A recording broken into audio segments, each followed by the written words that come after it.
Good evening, visitors. Welcome to the Australian War Memorial's last post ceremony. My name is Craig Burrell, and joining us today from the Royal Australian Navy is Lieutenant Commander Darren Cooper. Today's last post ceremony tells the story of an Aboriginal soldier as part of National Reconciliation Week, which runs from the 27th of May to the 3rd of June. These two dates mark important milestones in Australia's journey to reconciliation.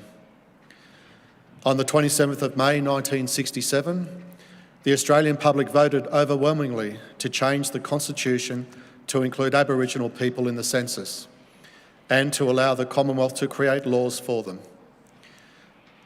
And on the 3rd of June 1992, the High Court of Australia made the historic Mabo decision, which acknowledged Aboriginal and Torres Strait Islander people's unique connection with the land. In commemorating the service of Private Alex Bidice, we recognise those Aboriginal and Torres Strait Islander servicemen and servicewomen who played their part in walking the path to reconciliation. Aboriginal and Torres Strait Islander people have served in every conflict and commitment involving Australian defence contingents since Federation, including both wars. They came from a section of society with few rights, low wages and poor living conditions, but once in the AIF they were treated as equals, paid the same as other soldiers and generally accepted without prejudice. Despite their courage and commitment to fighting for a nation that afforded them second-class status, most came back to much the same discrimination as before.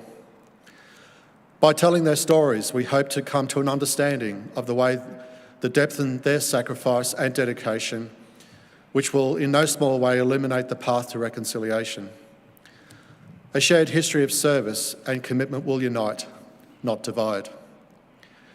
As we commemorate the service of Aboriginal and Torres Strait Islander peoples and National Reconciliation Week, and the milestones by which it is defined, we ask all Australians to be part of the next big steps in our nation's reconciliation journey. This evening, we're honoured to acknowledge the Honourable Matt Keogh, Minister for Veterans Affairs and Minister for Defence Personnel, the Honourable Matt Thistlethwaite, Assistant Minister for Defence, Veterans Affairs and the Republic, Vice Admiral David Johnston, representing the Chief of the Defence Force. We're also honoured to welcome Lieutenant General Scott Berrier, Director, Defence Intelligence Agency, United States of America, accompanied by Lieutenant General Gavin Reynolds, Chief of Defence Intelligence, Australia, and the accompanying delegation. The delegation representing Defence Indigenous Affairs, and the delegation representing the Political and General Affairs Section, Embassy of Japan. We welcome the veterans who have served, those that are still serving, and the families that love and support them. We acknowledge the members of RSL and Services Clubs Association, RSL Victoria, and RSL Queensland who are watching the broadcast of this ceremony across Australia. During this evening's ceremony, wreaths will be laid at the base of the Pool of Reflection by visitors to the memorial and students on behalf of Perthville Public School, New South Wales. Australia's Federation Guard is the tri-service ceremonial unit of the Australian Defence Force. They provide a ceremonial presence at civil and military events and during visits to Australia by foreign dignitaries. The Guard will now dismount the catafalque party from the tomb of the unknown Australian soldier.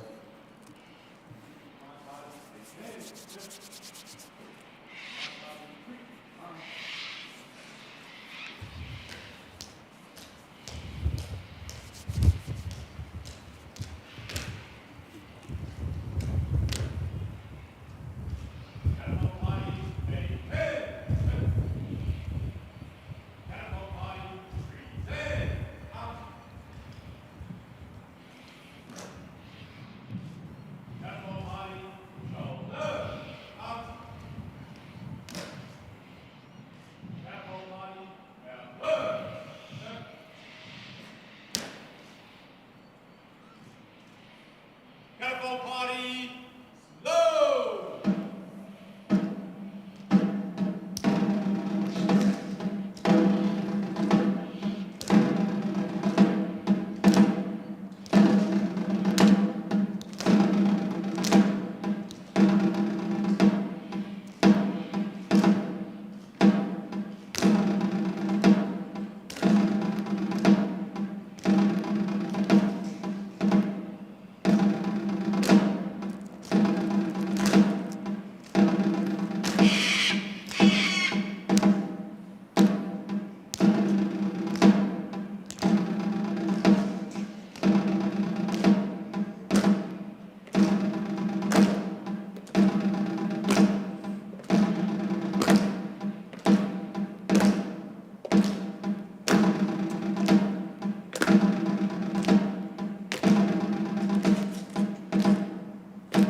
Catapult Party, up!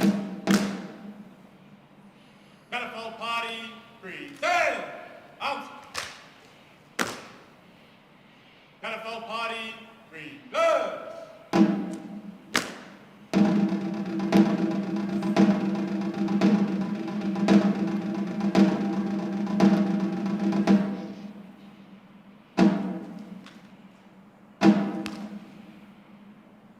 Catapult Party, rest on!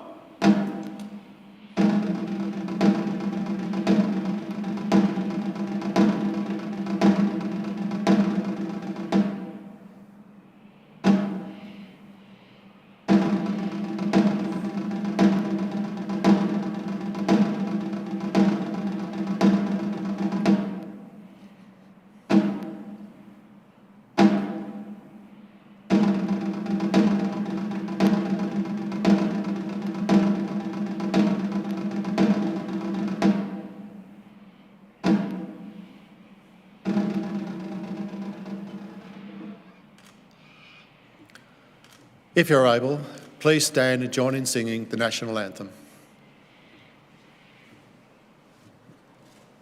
Catapult Party, attention! Catapult Party, present! Out!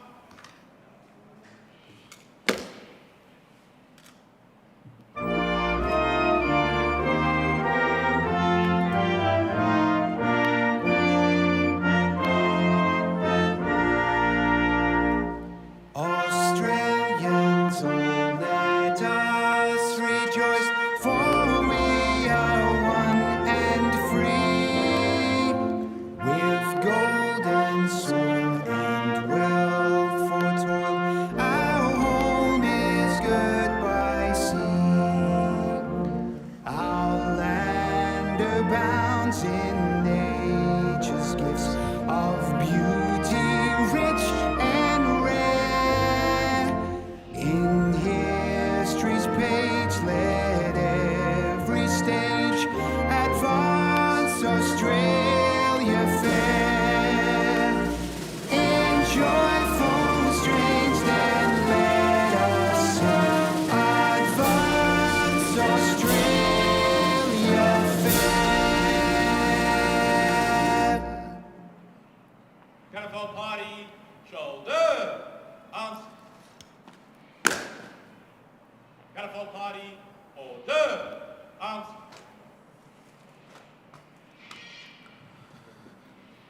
Students, please be seated.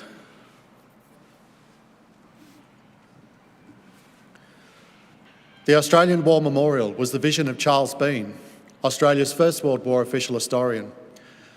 Bean landed with the Australian troops on Gallipoli and stayed with them at the front through to the end of the war. The idea of this national memorial and museum came to him at Pozières, France, in the depths of the bloody fighting of 1916. Bean's idea was that this would be a place where families and friends could mourn their loved ones buried in faraway places. It would also be a place that could help all Australians understand what these men and women had endured and what they had done for us. Bean's vision, to which we remain true, is best expressed as inscribed in the entrance to the memorial's galleries. Here is their spirit, in the hearts of the land they loved, and here we guard the record which they themselves made.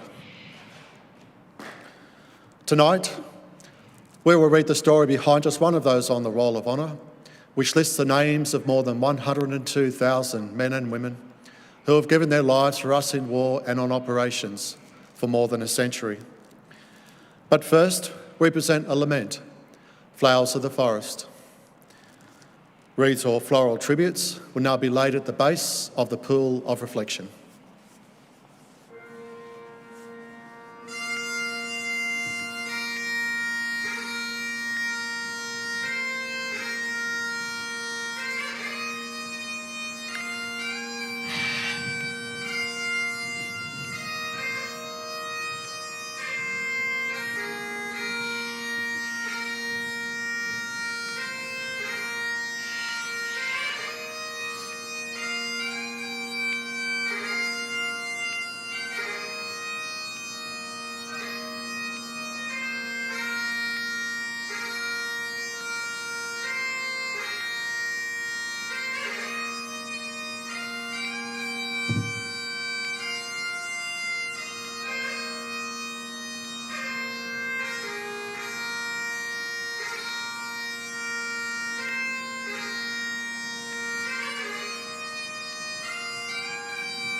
Today, we remember and pay tribute to Private Alex Bidice. Alex Bidice was born near Proserpine on Queensland's north coast around 1896, a proud member of the Gia and Naro people who reside in Queensland and the Whitsunday Islands. Alex hardly knew his own parents, but later in life resided with the Fry family in Mackay. At the outbreak of the First World War, he was working as a labourer. Alex Bidice enlisted in the Australian Imperial Force on the 10th of December 1915, alongside his friend William Fry. He was assigned to reinforcements of the 47th Battalion and commenced a short period of training in Australia. He embarked for active service from Sydney in April 1916, sailing on board the troop ship Hawke's Bay. After spending several weeks at sea, Private Bidice arrived in Egypt, where he joined his comrades in the 47th Battalion. He spent a further month training with them there before embarking for the Western Front on the 2nd of June 1916. Arriving in the French city of Marseille a week later, he was immediately sent north with his comrades to the Franco-Belgian border, which once had been the site of heavy fighting. It was now relatively quiet. His unit entered the frontline trenches for the first time in July, spending its first few weeks of service undertaking routine duty and training exercises. Private Bidice's first major battle took place the next month, when his unit took up positions around the ruined village of Pozières. His unit supported the 2nd Division's attack on the 4th of August, before being sent into the front lines to defend ground taken during earlier attacks. Pozières was widely regarded as a living hell for the troops who fought there, one of whom later said, "Imagine men dug in a few feet into the ground and shells falling just like rain, trenches blown up and men digging for dear life to rebuild them, or rescuing their comrades who were buried, and in most cases the rescuers were also buried by shells. When entering the trenches, we were bombarded with tear and gas shells, which made us wear our gas helmets. It was almost impossible to see and hard to breathe. I have heard officers and men say that the landing and the Lone Pine battle at Gallipoli were a picnic compared to this last fight." In early September, having survived the carnage of Pozières and Mouquet Farm, Private Bidice was sent to England to undertake further training. He returned to his unit at the end of the month, just in time to spend a bitterly cold winter in the frontline trenches. Like many who suffered from the freezing, wet, cramped conditions at the front, Bidice began suffering from chilblains on both feet, which developed into trench foot. Bidice was evacuated to England for treatment in a larger hospital, from where he wrote to the Fry family to let them know that he was getting on all right. After recovering, Private Bidice was briefly transferred to the newly formed 69th Battalion in March 1917. The battalion was raised as part of Allied plans to create a 6th Division. Shrinking numbers of reinforcements, combined with growing casualties at the front, however, caused the new division to be abandoned. Bidice returned to his original unit in May, after the battalion's horrendous losses during the Battle of Bullecourt weeks earlier. Bidice's battalion was then sent to Belgium, taking up positions around the Ypres salient, which was to be the site of several deadly battles at the end of 1917. The first of these took place at Messines on the 7th of June. Private Bidice was wounded and sent to a nearby casualty clearing station where he was treated for shell shock. He recovered in time to take part in the unit's next major attack at Passchendaele Ridge. The Australian advance was preceded by several days of heavy rain, which turned the shell-torn earth into a sea of thick mud. With rain still falling, the battle took place on the 12th of October 1917. Advancing at dawn, the attack to seize the neck of the Khyber Ridge quickly floundered in the horrific conditions of the battlefield. The men were unable to keep up with the artillery barrage, some getting caught in the mud, while others vanished beneath it. Throughout the day, they were continuously fired on by enemy artillery, further adding to the misery and confusion of the battle. The attack was called off soon after it had begun. 8 weeks of fighting between Ypres and Passchendaele had cost the 5 Australian divisions some 38,000 men, missing, wounded or killed. The attack at Passchendaele cost the 47th Battalion some 350 casualties, with around 100 dead. Among their numbers was Private Alex Bidice, who had been killed in action during his unit's advance on the 12th of October 1917. His final resting place was never uncovered. Today, he is commemorated on the Menengate Memorial in Ypres, among more than 50,000 others with no known grave. Alex Bidice was 21 years old. His name is listed on the Roll of Honour on my right, amongst almost 62,000 Australians who died while serving in the First World War. A photograph of his name, listed on the Menengate Memorial, is displayed today beside the pool of reflection. This is but one of the many stories of service and sacrifice told here at the Australian War Memorial. We now remember Private Alex Bidice, who gave his life for us, for our freedoms, and in the hope of a better world.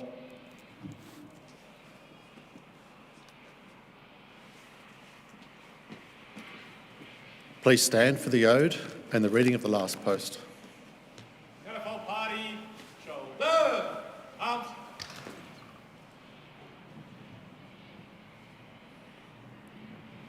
They shall grow not old, as we that are left grow old.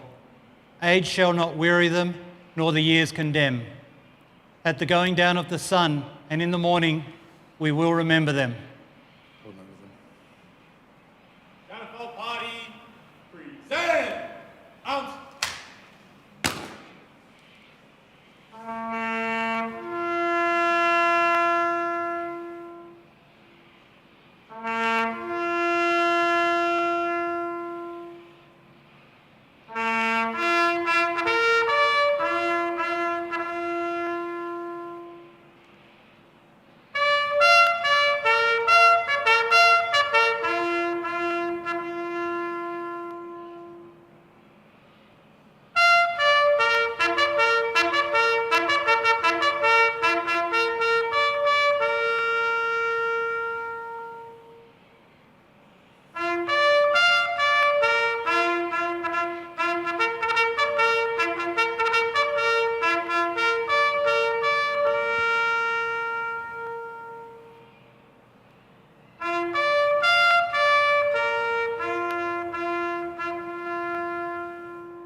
Catapult party, shoulder, arms.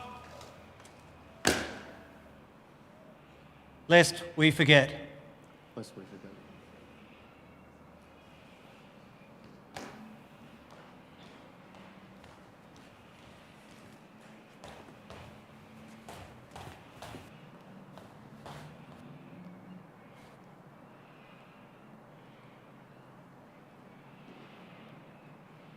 Catapult party, in words, turn. Catapult party, quick, march.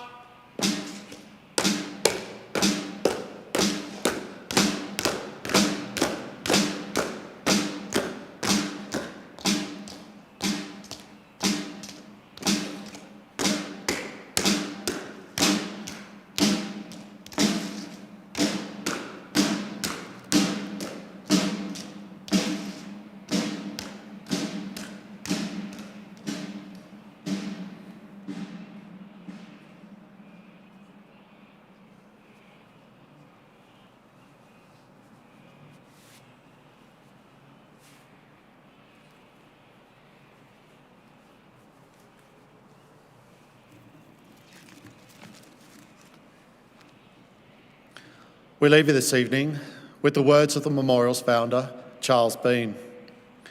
Many a man lying out there at Poziere or in the low scrub at Gallipoli, with his poor, tired senses barely working through the fever of his brain, has thought in his last moments, well, it's over.